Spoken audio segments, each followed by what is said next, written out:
Greetings, everybody, and welcome to another episode of Pammy Out Loud. We have started season 2, and in this season, I am focusing on some different issues, and I'm having interviews with some of my friends who have enlightened me with their wisdom, spirit, and insight.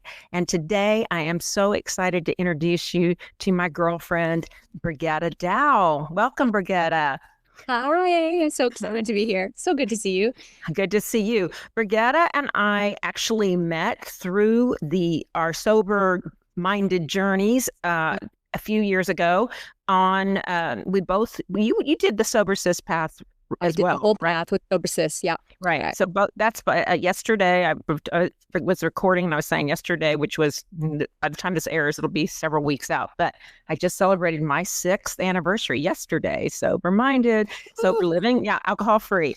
And yes, we've both gone through the Sober Sis path with Jen Couch, and we met in Quest, which is a part of Sober Sis. And at the time, we were in Peggy Cooney's group, I believe, when Peggy Cooney was doing a book study of her wonderful book, This Side of Alcohol. And the way we work in these groups is we participate on this app that's called Marco Polo, which is kind of like, let's see, I call it it's like video texting, but you can watch it anytime you want. Is that, how would you describe? Yeah, that's what I love about it. It's like a video message you leave for someone. So it's better than texting, better than emailing, because you can actually see the person, because there's always something lost when you type it or email it. So you can leave a message, but then that other person sees the message whenever is convenient for them. So you're getting your point across, and they're receiving it ideally at a time when they're ready to hear it. And it was so good for support with giving up alcohol, because you can pop in there anytime you want and just say, oh, I need support. And someone is going to be, if you have a nice big group of people, someone's going to pop in there and listen to you almost immediately and respond. And one of the things I liked about it too is, unlike text messaging, you get to see the facial expressions and you hear the intonation. So all of that nonverbal communication that gets lost, those nonverbal signals that get lost in text messages, you get on Marco Polo. So you don't have misunderstandings as frequently, or you get the opportunity to really connect with people. Marco Polo is a great app. It's free. You can, and they also have a paid subscription, but you can do everything you want with the free app, pretty much, a lot of it. And I know lots of people that use it just to communicate with friends, but it really is ideal for groups of people too that are you want to connect in support groups, which we're going to get into with you. Yeah. Right. Yeah. Just Marco Polo and support groups, and also with my coaching clients, and even with some of the energy classes that I offer, because for me to sit down and craft an email takes a while. And it's so much easier if I say, guys, the moon, this is happening, or this is what's happening with this, or for my clients, if they're going through a crunch time, or if they've taken a big risk, or they're about to, or things are happening, for them to sit down and craft an email to me, again, forget it. Get on Marco Polo, pop in, and I've had that multiple times, and we can have fast conversations that between our sessions, because life happens. It doesn't happen just in the 1 hour of your coaching call. It happens for sure in between. And so it's a beautiful tool. So not only do I have, Jen to thank for helping me live a life alcohol-free, but also this is a fantastic tool that I didn't know about that really solves that problem of that space between sessions, whether it's a therapist. I know a lot of therapists too who use it. Therapists, coaches, support groups. It's just a beautiful response. This is not an ad for Marco Polo, you guys, but honestly, it's great. But it pretty much is. It's a wonderful tool. I wish I made one from this, but I don't. But it's a really great tool. Yeah, once people get it, it's great. Yeah, it is. I will say there is a learning curve. I shouldn't say a learning curve, but more of a getting used to curve, because you have to get used to seeing yourself on video, right? And you're like, ooh. I didn't realize I always played with my necklace, or I didn't realize I stare off, and for me, I even noticed it. you also start to realize your speech patterns and the words that you repeat or those filler words that you use all the time. It's like, oh, okay. Yeah. So our group was kind of a running gag of bathrooms for me because that was always where I was pulling. Oh, that's hilarious. Was my bathroom. So I was like trying to make sure the bras weren't hanging out in the background, right? Or if they were, I was like, pardon the bras. They're clean, they're dry. I would do the closet. I was a closet Marco Polo. We have so many closet people, bathroom people. Yeah. And I remember being on a trip to New York with my husband, and I did a polo from the bathroom of the hotel, not because it was great, just because it was in the bathroom. I was like, y'all, check out my bathroom. So it's a really intimate. It's a great tool. Yeah, it really is. But I didn't really properly introduce you. I want to talk about what is it that you do, and then we're going to get into a topic today that is near and dear to both of our hearts. So, tell us your background and what are you doing now, and give me an intro, please. Thank you. I will. Drum roll. Yeah.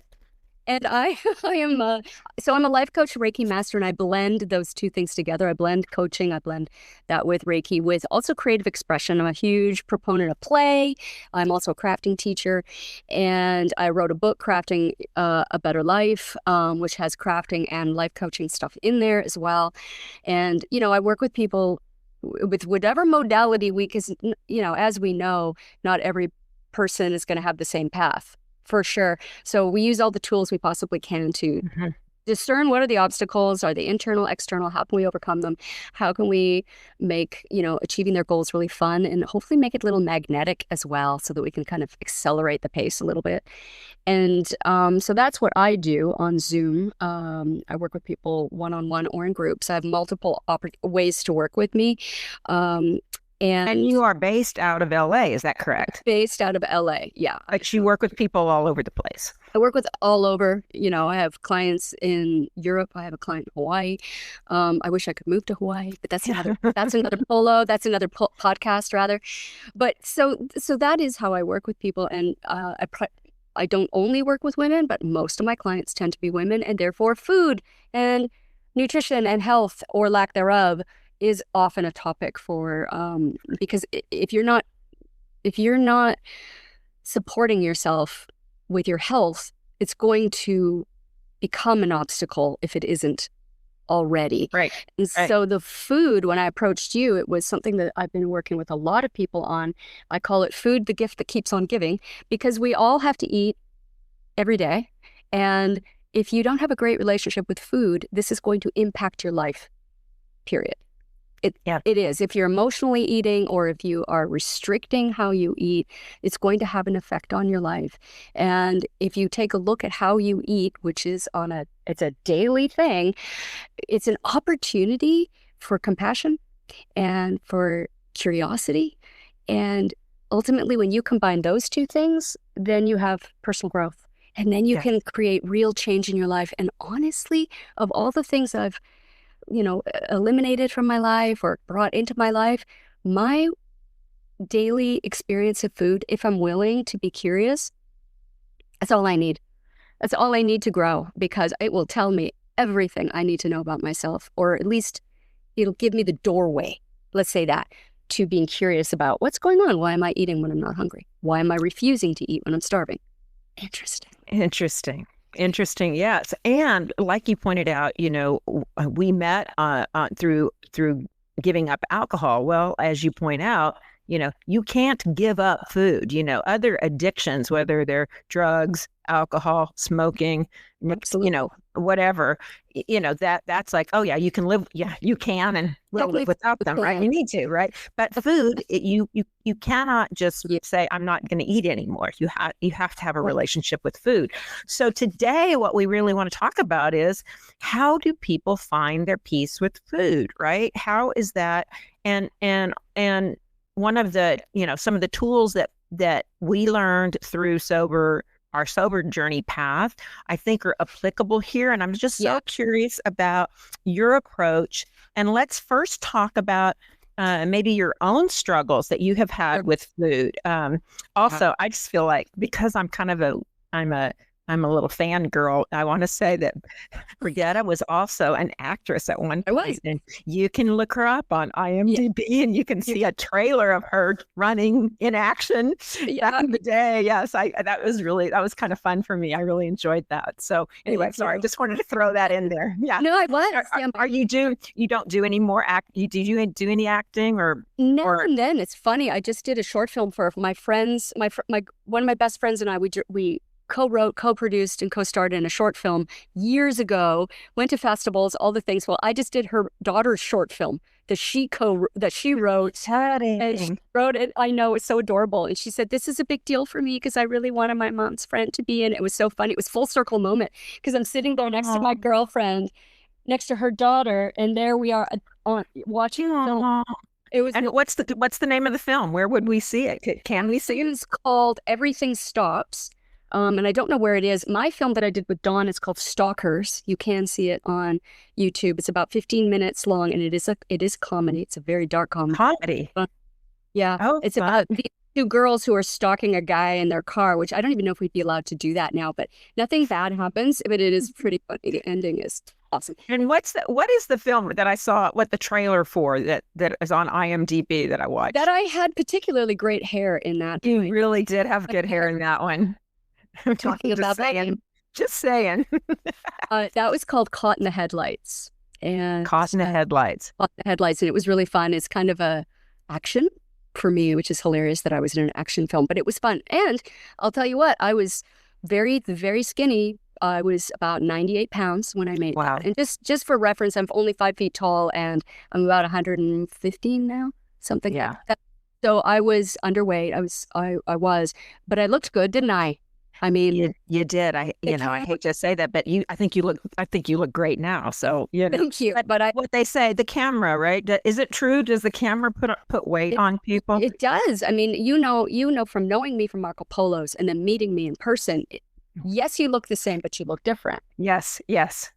It's all of, it's... one of the things we say about Marco Polo, too, when we used to run groups, Janet Bowman and I were doing the Sober Squad.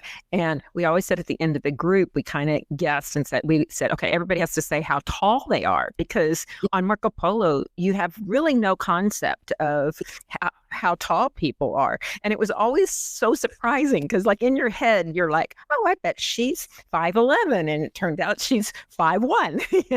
It was like, wait, you're kidding me. I mean, it's so funny that the assumptions that we do make about people's body and by what we visually see, right?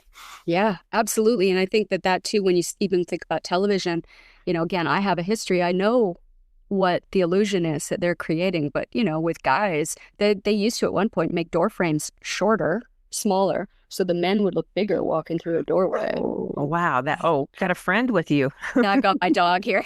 Sorry. That's okay. We love dogs. We love dogs. Pooches. So that's, in terms of answering your question, I had eating disorders or disordered eating, whatever you want to call it. Dieting, I started probably when I was 8. And I guess that it's a guess because it's sooner, but I remember having a Hello Kitty notepad. So I'm trying to gauge, like, how old was I? What house were we living in at that point? And in my day, Teen Beat magazine, which of course I was a huge fan of, had diets in it. Yep. For preteens. So when you were reading Teen Beat, you weren't a teenager yet. You were what we now call tween. So they were already programming us to diet. You would right away get your little booklet that had all the foods with the calories in them. They were the little kind of tiny little books. 3x5s maybe. I don't know. That's right. This was way before the internet. We didn't have apps. And so every girl was on a diet right off the bat. And my mother came from an era where the eating disorders, of course, I mean, the most famous person would have been Karen Carpenter, right? She's right. And that people realized this is an actual problem. But my mother had eating disorders from the get-go and was never treated. I think she maybe went to a therapist once and they said, just stop doing it. Just stop. Yeah. And that was her. So for me, it started then. So it started with dieting. Anyway, and you name all the things you can do with that. So that just has you say dieting and it's calorie restriction, and that anytime you restrict your calories, you're going to have a binge. So there was binging came into play, sneaking food came into play. I was hiding food. And then that led to when I finally got into exercise, which wasn't until my 20s. Then there was compulsive exercising, which is another way to control things. And then finally ending with bulimia being the darkest times of all of my eating. But at least it showed me that I had a problem, because prior to that, it was absolutely 100% socially acceptable to do all the things I was doing. And as an actress, it was expected. Like, it was not weird to say, oh, it's midnight, I'm going to hit the gym. Oh, look at you, you're so disciplined. Or, oh, craft services or lunch catering. Oh, no, I'm not eating. Oh, okay, you're right. Like, that was just normal. The crew was eating, and the actresses are in their room not eating. Well, and I also think, isn't there kind of a link to also smoking, right? A lot of people smoked instead of eat. I smoked, and that used to be the thing on the series that I was on in Canada. So yes, I was also an actress for about 10, 15 years professionally in Canada and the United States, mostly TV movies. So if you IMDb, you'll see some pretty fun TV movies. And we would smoke instead of eat. We'd go to craft service and we'd just be there smoking. And then I like to joke that I hit the trifecta. I was addicted to alcohol, tobacco, and I had disordered eating. Those are three. Wow. Those are tough. Okay. Which do you think, as you have combated them individually and trifecta, as you would say, which one do you think has been the hardest one to sort out? I will say two. Physically, smoking was the hardest because the physical withdrawal was pretty fierce. I was about 20 when I quit, so I could handle it. But and we didn't have patches and things like that back then. Physically, that was a tough one, and I didn't know anything about nervous system regulation. I didn't know anything about that, so I was literally cold turkey going at it. So that was really hard. I used to say that was the toughest thing. It isn't the food.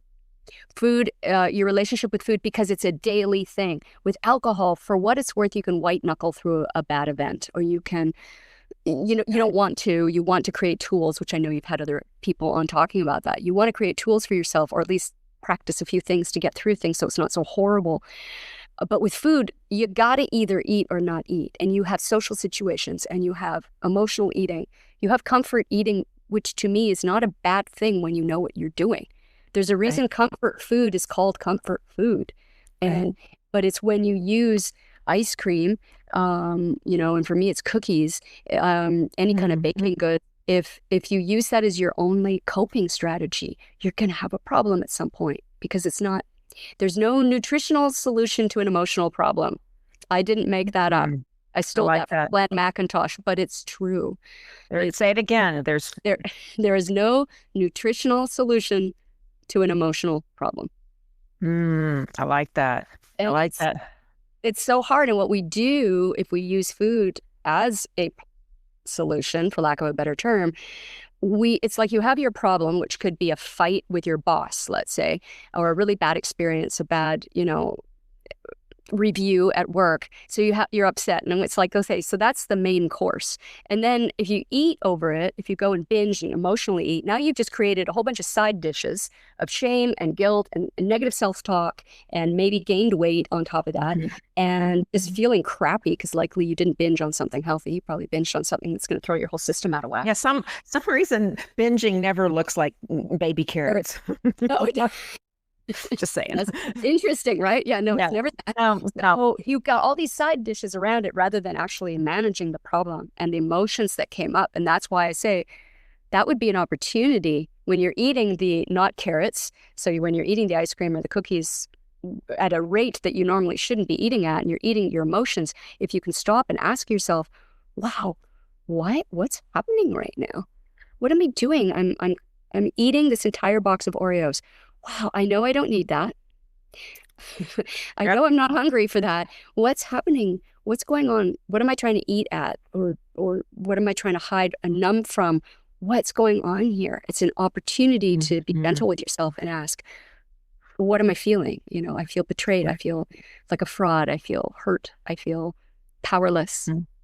These are important things. And if you're feeling any of those things, now you can say, okay, how do I approach this? Right. You're making me reflect on my time giving up alcohol. And we used to have the acronym HALT right?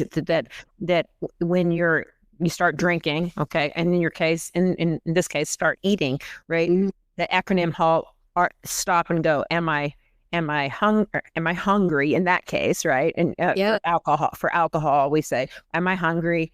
Am I Angry. Am I lonely? Am I tired? That was the acronym we used for alcohol, because so many times that's what our drinking was prompted by, right? So it's kind of a similar model. Yeah. And it depends also on how you were raised. I mean, for me, one of the reasons I got into acting was because I had freedom to actually have emotions. The way I look at it, I remember the moment I said, oh, I love this, is when I was on stage doing some skit in school in 7th grade. And I was like, I can literally be seen and I can hide in plain sight. Like, I'm behind someone else's words, someone else's character, but I'm me. But here I am. I get to be here and I can feel all the feels. Wow, Which is why I loved it so much. But that was not very acceptable in my house for a lot of different reasons. So everything became food. Plus, at a young age, I used dieting as a way to rate whether I was a good person in the world, because you don't know yet. And so it was, well, how many calories did you eat today? How much do you weigh? What size are your jeans? Exactly. Right. Yep. Yeah. Yeah. And these are measurable, but they're measuring what? But they are measurable. So that it's just... What was it that you said yesterday? We were having a little conversation talking about this interview, and what was it that you said about the on your tombstone, your grave marker? What was that quote? Yeah. Oh, from Janine Roth, who, by the way, if anybody wants to read anything, who's the guru of getting over emotional eating, it is Janine Roth. She's wonderful. And I remember her saying, you don't want on your headstone it to say she had thin thighs. And nowadays it's like she had thigh gap, which is right? The new gap. Yeah, thigh gap. Thigh gap. Like, is that what you want? And what I keep saying to people is, you are so much more interesting than how many calories you ate. You are so much more interesting than how you feel you're going to look in that outfit. Put the damn thing on. If you like it, wear it.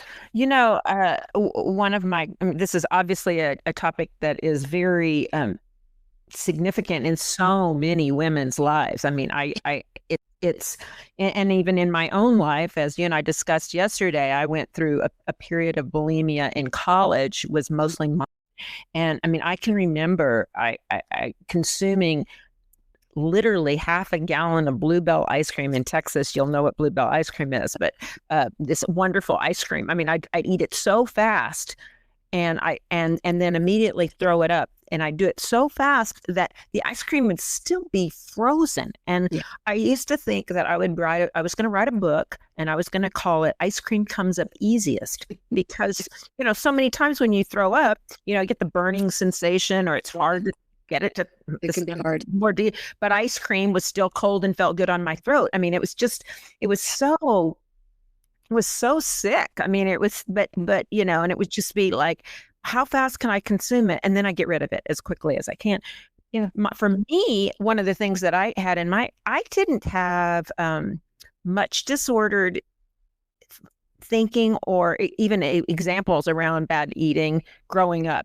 My mother was normal sized, average size, probably always had 10 pounds to lose, but she didn't talk about it. I don't know.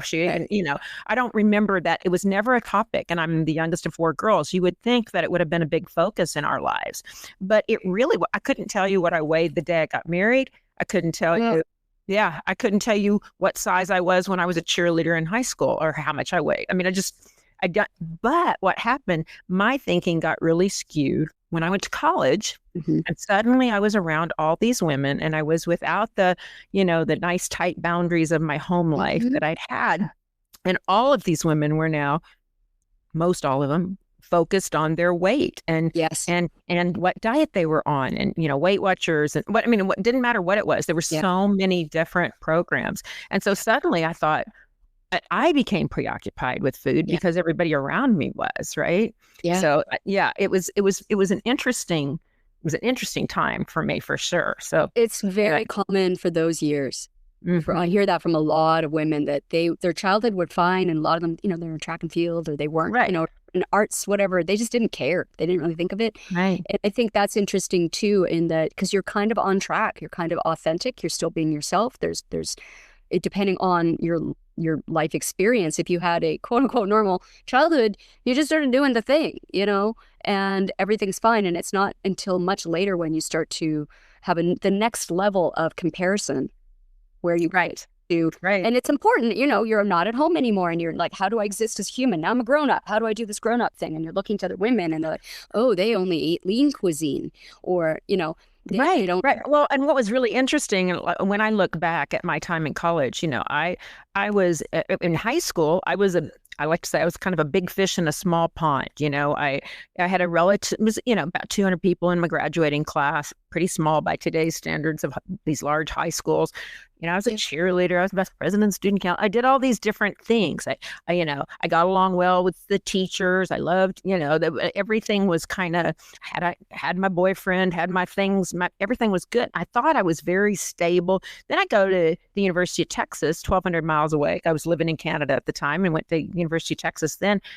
And now I'm living in a dorm. Well, I don't want to say every single one of them, but all those girls were also high school cheerleaders, and were also, they weren't, not only were they vice president, they were the president of the student council, and they were homecoming queen. And it was like all of a sudden I'm comparing myself to all these other women going, wait a second, I'm not special here, and it really kind of rocked my world in terms of my identity of who I was at that time. It's like, I thought I had all this self-confidence, and then I realized, no, I just had a very controlled environment growing up. And then I was released into the wild, and it didn't work out so well for a few years, And also, I'm sure in those dorms, the eating disorders were running rampant. For you to not be on a diet would have been really weird. Right. When you're trying to fit in, the last thing you want to do is be the weirdo over here. I was the weirdo in school, but I found theater. So I was like, I found my people, so we could kind of be our weirdos over here. And the funny thing about that too is, of course, there were always football players in the theater. There were cheerleaders in the theater. So we were all there, but we were just sort of little different. And still you want to fit in. I mean, that's a human trait. That's in our programming. We cannot escape that. It's a survival mechanism. So it made sense. You probably saw girls weighing themselves and restricting. I can still remember, like, we had unlimited salad bar that was part of the dorm package, and I remember watching girls that would have these plates. Like huge salads, lettuces falling off, because they would be on Weight Watchers, and at the time lettuce didn't have any points or whatever it was at that particular point in our life. And it's like, and I'm thinking, how the hell are you going to eat all that salad? But it was all about, it really wasn't about having a good relationship with food. It was about finding the food you could eat the most quantity of, like, this one's okay, so I can eat as much of this as I possibly want, and it's okay. We had one girl. I'm not making this up. I am not making this up. She ate so much carrots, because she was on Weight Watchers. I will remember this. She was on Weight Watchers, and at the time you could eat all the carrots you wanted. And her carrots, and she was literally orange. You can get, her palms, like you can turn orange from the carotene, is that what it is? I don't know what it's. Yeah. So it wasn't, and you're like, oh, she's on Weight Watchers, and Weight Watchers is such a great program, and I think all of that too is another effort to fit in, for sure, but also control. I think that, when you think about when you go to college, you're at a time of your life where, like you said, you're the small fish in a big pond. Oh, you don't even know, in some ways, you don't even know what the dangers are. Right. And so you need to control something, otherwise you'll lose your mind. And the one thing you can control is what you put in your mouth. Yep. And how you manage this body. And so that's when this relationship with food and your body becomes my relationship with my body was very much something for me to dominate. I will dominate my body, and my body will do what I want it to do. And I know if I don't eat for 3 days, I will be camera ready for my audition for such and such. And then when I went out of acting into Pilates and life coaching and public speaking and things like that, then it was, well, now what am I going to do? It doesn't matter anymore. Mm-hmm. Well, it does matter. So now the rules have changed, but still dominating my body became the thing to do. So then, Isn't that interesting? Because, we will, if you, as my friend, came to me and said, for example, oh, I'm so, my back is killing me, I would say, you know what, lay down, take a nap, relax, take care of yourself. But if it's my back that's killing me, it's like, stop it. I'm angry at my back. It's like, that, like you say, it's that slave mentality. You need to, I would say, if you're saying I'm really worn out and I'm tired, I'd say sit down and rest, have something to eat. Yeah, but that to have it, have some, but I won't nurture myself that way. Right. It's like, that's right. And stop it. Get on the bandwagon. And what you're talking about is perfect about food too, because your head, you're saying, I'm in charge. You're going to show up for me in a certain way at a certain time, and we're going to push through, or whatever the words are, however that drill sergeant is in your head. When you start creating a relationship with food like this, you flip the whole conversation around. This is also why practices like yoga, Pilates, which is one thing that I also am a Pilates instructor, it's a mind-body. I used to call it the body-mind connection, because your body informs you. And when you start listening to your body and say, like one of the guidelines that I follow with Janine Roth is eat what your body wants. So no dieting, any food, all foods, there's no emotional value. There's no spiritual value. There's not good. There's not bad. There is just food. And when you listen to your body and eat what your body wants, your body will regulate itself. Now, the fear is I'm going to eat only cookies all day long, or I'm going to watch out that I'm going to clear out the local store of ice cream if I do that. The truth is, if you really listen to your body, it might want that ice cream for a day or two, but it will shift. It'll shift so quickly to foods that actually nourish your body, because your body wants to thrive. We're in these beautiful vehicles that want to thrive, and we think we're in charge. When you hand over that control to your body, you can trust your body, and that's how you have peace with food. But that's terrifying. Yeah, so that's really scary. So tell me more about that, because when you start, now you do a support group, correct? Yeah. You do an online support group, and you also coach people around this issue. So, I show up at your doorstep. What's your first go-to? This is what I'm going to say. I want you to start doing, Pam. Yeah, if it is about creating a healthier relationship with food, a couple things happen. We throw out diets. So any diet you're on, unless it's something that your doctor has said you need to be on, you better do on, diabetic, et cetera, et cetera. Even with those diets, however, you can implement Janine Roth's principles, because they are how people behave around food without craziness, basically, without disorder. And so I would be saying, number one, no diets unless it's doctor prescribed. Throw out the scale. Don't say that. I know. Everyone's like, ooh, but that's the good. I have a client, she put hers in the closet for 3 months. So she couldn't throw it away. I said, that's fine. Absolutely put it in the closet. And then at one point she was going to take it out, and she said, why am I taking this out? What is this going to do for me? Which is a huge milestone, because she realized my life is better not weighing myself. We'd done a lot of work by then. So get rid of the scale, number two, which now we're putting this in charge. The body, I'm pointing to myself for those people who are listening and not watching. You're putting your body in charge. And I always start with the very first principle, which is for one meal or snack, only eat when you're hungry, and notice if you're eating when you don't. That's it. And because if you're eating when you're hungry, then, that's interesting. Okay, you'll eat. You're already slowing down enough to notice, oh, I'm hungry. Because if you have disordered eating, you don't even know, some of us, when we're hungry, or we go from full to starving because we don't know around where the body is saying, yo, I'm hungry right now. Could be food. So you're going to eat it. But what's really interesting to me is when you're eating when you're not hungry. That's the moment I'm curious about, and I use this example because this was a personal thing for me, of going to the refrigerator at night. I'm not hungry.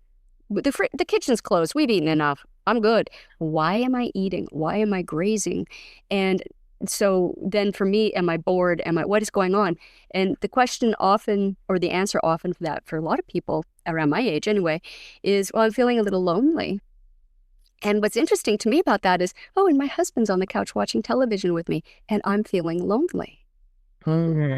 Now that's huge. That's like, that's mind-blowing right there, isn't it? Right. So then the conversation can, with myself, being compassionate and curious, can be, wow, what's going on? What do I want to do about that? Or do we want to do anything and just notice it right now? And that would be the compassionate thing. And then notice it a little bit more, and then maybe have a conversation or say, hey, let's try watching something else. Right. Let's do something, because now you've noticed that it's not that you're hungry. It's that there's a part of you that is looking to connect with someone. And it's, well, that doesn't seem to be working. So we'll eat just to numb this feeling that is quite base. Honestly, loneliness is painful. Loneliness is painful. And it is. And so there's a very good reason why you're choosing food. There's a very good reason. So, and you'll notice even when I talk about it, I'm not beating anybody up for it. It's the gift that keeps on giving. It's a gift for you to see, wow, what's going on? Well, like you said, there's a reason it's called comfort food, right? Comfort food. You know, there's a reason we serve those carb heavy meals at funerals. I mean, they're, you know, and there's nothing wrong with eating comfort food. I mean, again, this came up for someone. I can't remember what the situation was. Could have been a funeral, and they're like, "I'm hitting the bread." It's like, well, good, and as you should. It's just you don't use it every day. You know, you can, and food is celebration. Right. You know, so we don't want to take, again, we're not doing this to dominate our bodies. We're not doing it with that agenda. The agenda is, this is really curious and really interesting. So to me, I feel like if I go out for dinner with you and I overeat, that's because I was having so much fun with you and I wasn't listening to my body. And that's fine. Right. Instead of going home and beating yourself up about it. Right. But if I go home and beat myself up and then continue to eat another 3 or 4 meals. Right.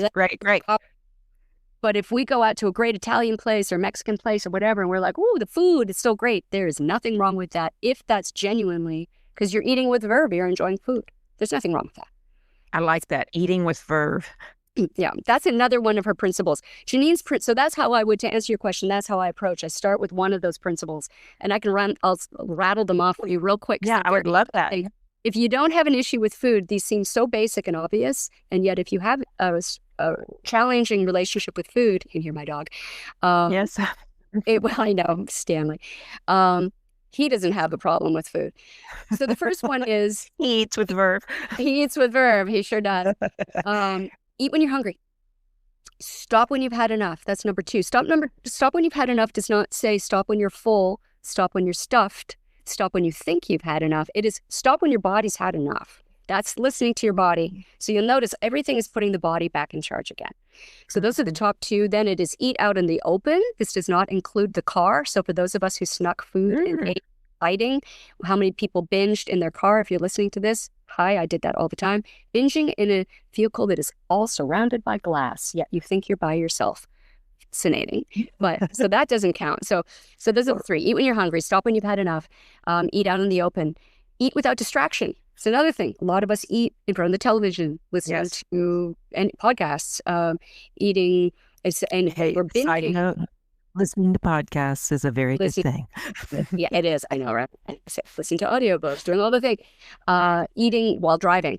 But binging tends to, you're distracted with something else. You're not even aware that you're eating half the tub of ice cream. That's the truth. Right. If you knew it, you wouldn't be doing it. You're not even aware. Right. So eating without distraction, eating in plain sight. I already said that one.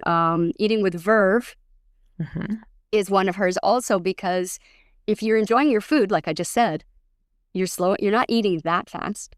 You're tasting the food. And if you are choosing to eat by yourself and comfort eat, eat because I really want chocolate right now. When I do that for comfort, I stop everything I'm doing and I eat and I taste the food. I was going to say, do you like go, okay, you are, like we've always, or I have always thought it's bad to eat for comfort, right? Like that's bad, right? And so you're saying, okay, I identify, like chocolate's going to taste good to me right now. It's going to feel good to me right now. Yeah. I'm going to go for it, right? Yeah. Case in point, we had fires earlier this year in California, in LA. And it's the first time I've ever had to really, truly evacuate ever. And and I'm doing this without alcohol. So this was a first for me. And I had chocolate with me. I had the kind of chocolate I liked, and I knew exactly what I was doing. And even in the support group that I run, I told every single person, I said, I'm having my salted caramel chocolate today. And I'm not eating all of it because I don't need to binge on it. But I do want some of it, and I will stop everything I'm doing and I will be present for it because I'm eating it to soothe myself. That's powerful. And that's okay. That is absolutely okay. But for those of us with disordered eating, that's hard. Yeah. That's right. You hit that button and it's like, oh, hell, here we go. And it's going to be a day-long binge or 2 or 4 weeks binge. It could be a binge. Yeah. And then that's followed by another starvation. And it's this whole loop-de-loop that you go through. So again, letting the body govern. And listen, I know that I'm sure you can relate to this. There have been times in my life like where I'll use Girl Scout Thin Mint cookies as an example, right? Like I'll say to myself, I'm just going to finish the whole sleeve in this in this sitting, right? So I don't have to think about them anymore. So they're gone.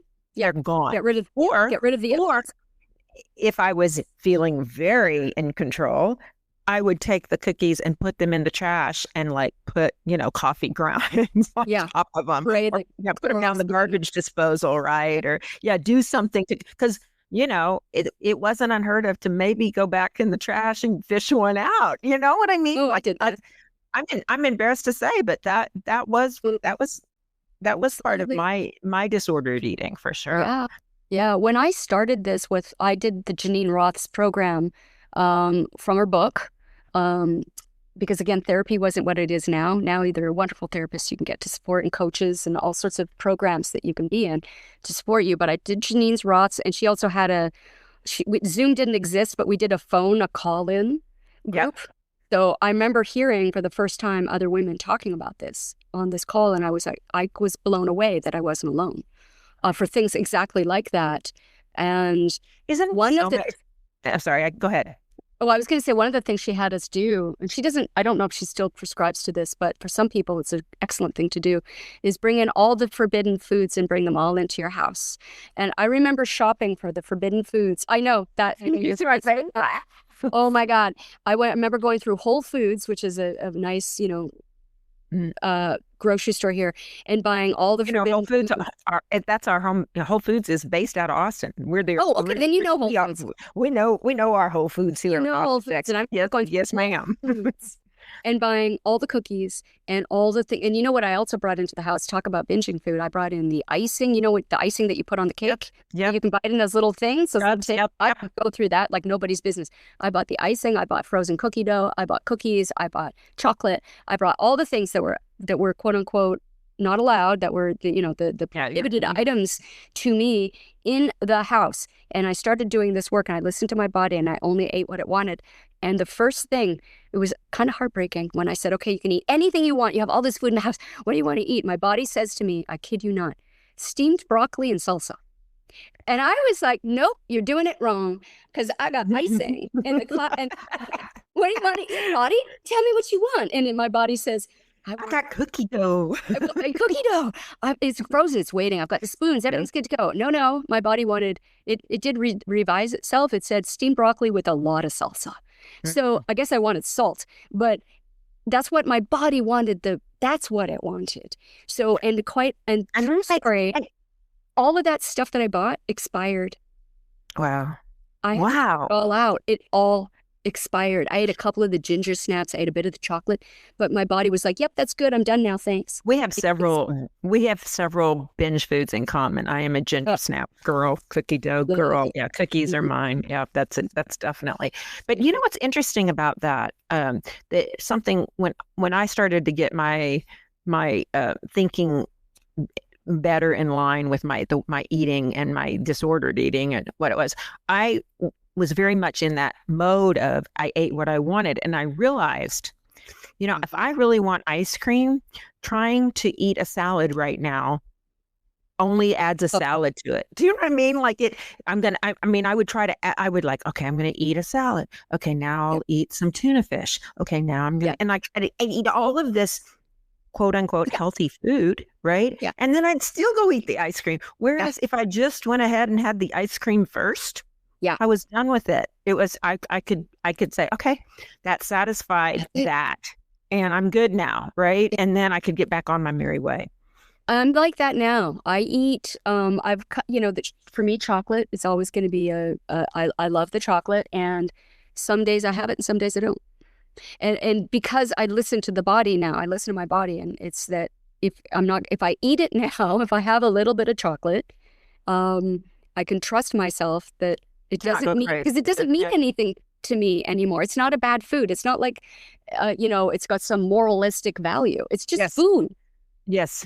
And that's what we've done to it. I mean, I had a therapist that used to say to me about feelings, that she said, Pam, what you do is you put feelings as good and bad, right? These are good feelings. These are bad feelings. You want to avoid the bad feelings. And she says, feelings aren't good news or bad news. They're just the news, right? And that's kind of the same thing with food. Like, food isn't good or bad.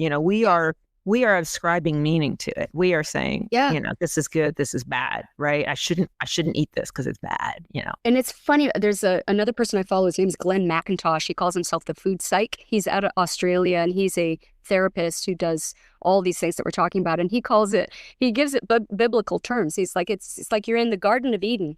The one food you're not allowed to eat is the apple. What's the one? The apple. He said there's mangoes, there's pineapples, there's passion. Anything you want. The apple is the one thing. And that's what you want. It's the forbidden fruit syndrome. And it literally is.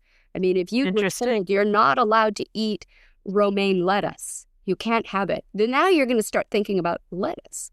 And there's nothing interesting about romaine lettuce until you're told you can't have it. You can't have it. Mm-hmm. And now you want it. And that's just a natural human thing, I think.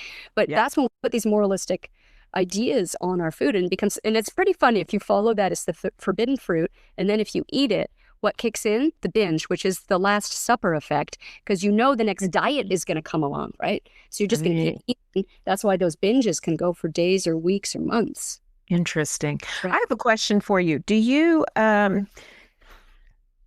see any male clients? I always think of this as typically a female problem, and that's probably because that's females that I relate to. I know there is disordered eating for men. Do you coach any men? Do you see it or not? I don't see it at the moment in my clients, but I'll tell you what, the marketing, I'm going to blame full on the marketing industry for this, is when you look at, for example, surfing, okay, because we have a lot of surfing people here. On one side of the surf, there's a woman holding a surfboard looking gorgeous. And on this side, there's a man on the surfboard surfing. Okay? Now, he also looks gorgeous, but he's doing something with his body. She's just looking really nice. She's just holding the surfboard. He is doing the thing. And that's a problem, number one. So little girls are getting that at a very early age, whereas boys are getting a little bit of a different message. Now, marketing people are figuring out, just like they did with cigarettes, they're missing out on a whole bunch of people they could be marketing to. They can make men as insecure about their bodies as women are insecure about their bodies, so they can sell them the diets. So now you'll see, I notice that a lot with the dieting ads, that you see these new drugs that people are, these new drugs that are out there to help you lose weight. There are men in these ads now too, because they realize we're missing out on 50% of the population here. And they did this with smoking. It was only men that smoked, and then they realized we could market to women. And look at all the women. They'll lose weight. They'll be skinny. And it was all about it'll be sophisticated. Yeah. Very sophisticated. Absolutely. It's buster, all the things. And so they marketed to women. And I see it happening more and more with boys now, because they're seeing it. It's being marketed to them at a very young age, the same way probably that we were marketed to when we were little. And so it is happening there. I think they look a little different with men. They have a different culture in terms of what's acceptable. But I think they are, it's happening across all. It doesn't matter what culture you're in now. It's all across. I had a woman in one of my workshops. It wasn't about food. It was about other things. She came a few minutes late, and she said, because I had such a beautiful lunch. It was so delicious. And I thought, wow, this is really interesting. It's a woman talking about food and talking about being full. She was holding her stomach. She's like, I overate. It was wonderful. And I thought, this is fascinating. And then afterwards, she's in the middle of the thing. She's Persian, and they don't have that in her culture. In her culture, They enjoy food, and there's not the stress of having to be these skinny mini Twiggy people in their particular culture. Now, she lives in Los Angeles, so she still has a bit of this issue. Interesting. Food in her culture, it was very acceptable for people to be eating, and it was fine. It was fascinating. That is. Any Western culture has this problem, and it's seeping into men. Right, right. And of course, we didn't even touch on social media and what social media messages are towards, the young men and women are getting those messages younger and younger about what's beautiful, right? And the industry, the dieting industry, or quote unquote health industry, is $1 billion industry. And it's not the only, but it's an interesting business model, because you will I think the percentage is 98% of the people who go on a diet will gain the weight back and then some. So your business model is great. So if you go on a diet, I always say to people, if you think you're the 2%, then go for it, because there are those people who will lose the weight and keep it off, and they're fine. They exist. And those are the few people that they advertise with, but those are like 2% of the population. So it's a pretty big gamble. Like if I was going in for a treatment for something and they said, well, 98% of the people fail and it comes back twice as bad. Do you want it? No. Right. Who wants that deal? Who wants that deal? Wow. Okay. So and to wrap this up, I think we could talk for hours about this. Yes. So I want for our listeners to have some takeaways. Which one? Let's review Janine's, like you said, your first and Janine's and your approach to this. Your first rule is basically pay attention to one meal or one snack. Was that? I'll let you take it from there. Yeah. So, and even that is like, it's so funny how we want to turn them into rules. It's really hard. Oh, yeah. It's really hard to say it's just a principle. It's just a guideline. And I say also, because if you're like me, I want to say all the foods all the time, I'm going to pay attention. And that's insane. Okay, right. Don't do that. But once a day. And an easy way of doing this is set your smartphone to an alarm, have the alarm go off, and notice, am I hungry right now? If I'm not hungry, how does that feel? Am I hungry? Oh, do I want to eat? And then notice what's going on in the head. Like, oh, I shouldn't be hungry right now. It's only 1 o'clock in the afternoon. Why am I hungry? I just ate. What? So now you have judgments about that. And then just notice and be curious and say, oh, okay, what's going on right now? Or if you know you're prone to eating when you're not hungry, pick one of those times. And you can even eat, but be aware of, why am I eating? What's going on? So you can sit with the ginger snaps and have them quietly without distraction and listen in to yourself and just see how am I feeling. And then, the next extension of that is, okay, and like you said, and then what can I do about that? Is there a conversation I have with my husband? Is there, and I relate this again back to when I quit drinking, one of the first things you notice, a lot of us, in the evening, all of a sudden, you'll hear people who quit drinking say, I'm bored. I don't know what to do. And that literally they were drinking because they were bored. Yeah. And now that they're not drinking, they don't know what to do with their time. And I think we do the same thing with food, right? And so, I got, after I quit drinking, I got back into quilting and, my crafting. Find a hobby. Very important to me, and if you're engaged in being creative and and your hands are busy, I mean, you're doing something, you're working on something, you are much less prone to be grazing in the kitchen or pouring yourself a glass of wine, whatever the case may be, right? It's so true. One of my first jobs with this was with a company. I got hired to be like the Biggest Loser coach. So basically what the CEO said, I want to create a health program from all my employees. We're going to make a game out of it, and you're going to coach us. And I was like, oh, okay, that sounds like fun. And there was one man who was, I hate this term, morbidly obese, but he was very, very, very heavy, diabetic, all these things, and had quit smoking. And when I spoke to him, I said, okay, the first thing you want to do is get a hobby, because you're going to have a lot of free time. And his first statement to me was, have you been in AA? Oh, interesting. And I said, no, I haven't. Oh, interesting. I was addicted to cigarettes. I smoked 2 packs a day. And let me tell you, the amount of time you have on your hands when you give up an addiction like that. It's unbelievable. Yeah, I mean, when I remember when I coached women, and I've said this so many times before, and people would say, I'm bored, and I said, and what's interesting to me about that, like, be curious about that, because what is the one thing people say they wish they had more of, maybe besides money? I mean, money. What do they say? Time. They wish they had more time. And then, but suddenly when you have it, you're like, what the hell am I going to do with it? What? And, I want more time for hobbies, more time to visit family, more time for, but when you all of a sudden get presented with this chunk of time, you're like, Yes, it's so good. And so for me too, having that backup of knowing, I don't even know what I want to do, then have a few things ready to go. Have a paint by numbers kit, which I love. Coloring books, adult coloring books are great because they're, you can get it. Oh, that's interesting. It's cheap. It's right at the drugstore, right? You can go anywhere. Right. Super, super cheap, super doable. Have those things available. And because you won't be able to think of it in the moment. If you're like, yeah, but I'm bored, but I don't know what to do. Okay, I can color. I mean, I brought coloring books. I always bring them to the conventions that you and I go to. Oh, is that right? I always have coloring books with me just in case. So that's, I knit also. Knit. But so I just want to wrap one of the things, how can people reach out to you? What's the best way to contact you? Where can they find you? Okay. BrigittaDow.com. That's the easiest way. All my contact information is there, and then they can get in touch anyway. And also, she has an Etsy store. She is a wonderful you crochet, knit. Right? You knit. I got to get it right. Sorry, you knit. That's okay. And I'll post pictures on my blog. I have pictures. I have some of your bunnies and mice. They make me happy. So she's very talented. She has an Etsy store. The name of the Etsy store is Yarn Pig Crafts. Like a truffle pig, but a yarn pig. Yarn Pig Crafts. Yarn Pig Crafts. We will have links to all of this in our show notes, so you can find her, because you're going to go, how do you spell Brigitta? Yeah, exactly. Yeah. So I will have links to all of this, but you can reach out to her if you want to hear more about her coaching or her support groups.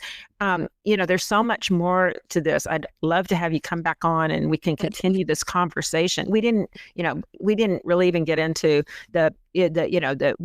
our own personal judgments that we were talking about, like yesterday, of how our judgments inform us, and the judgments we make on other people is really a reflection on what we think of ourselves. And there's so many layers to this topic that I think is so valuable. There's so many layers, and hopefully people will write into you and say, hey, ask that.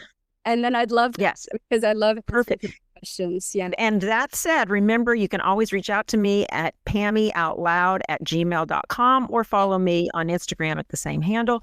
And thank you so much. It's so good to see your sweet, beautiful face. I